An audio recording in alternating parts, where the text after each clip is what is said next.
Binisita ni Pangulong Ferdinand R. Marcos Jr. ang nagpapatuloy na Oplan kontra baha sa Naga City sa Camarines Sur. Habang personal naman na inabot ng Pangulo ang budget kay Naga City Mayor Leni Robredo para sa pagsasayos ng Jesse Robredo Coliseum.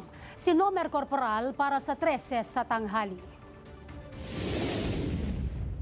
Binisita ni Pangulong Ferdinand R. Marcos Jr. ang nagpapatuloy na Oplan kontra baha OKB sa Naga City nitong Sabado, February 21. Layunin nito na tugunan ang matagal ng suliranin sa malawakang pagbabahang dulot ng malalakas na ulan, hindi lang sa lungsod, kundi sa buong rehiyon ng Bicol.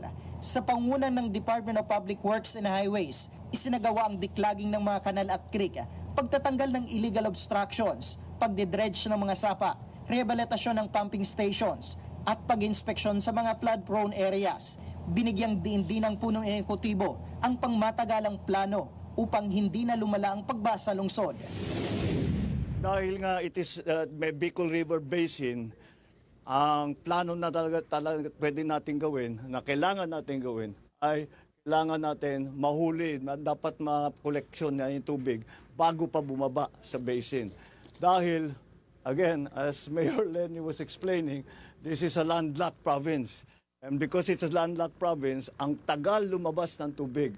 So wag na natin sana papasukin.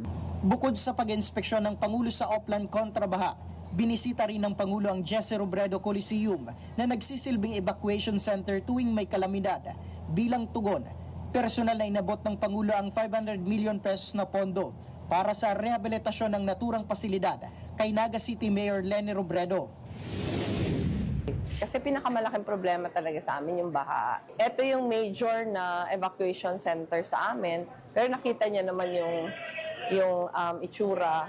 And itong kung saan tayo ngayon, napapalibutan siya ng 3 malalaking barangays na talagang laging lubog sa baha. Samantala, nang matanong kung may kasabay na pag-endorso ang pagbisita, tinawanan lang ito ng Pangulo at sinabing unahin muna ang serbisyo bago ang politika. I think the mayor will agree with me na serbisyo muna bago politika. The most political thing that we did today, I wore my pink socks. Para sa mga balitang totoo at laging bago, Nomer Corporal, 13 sa tanghali ng Congress TV.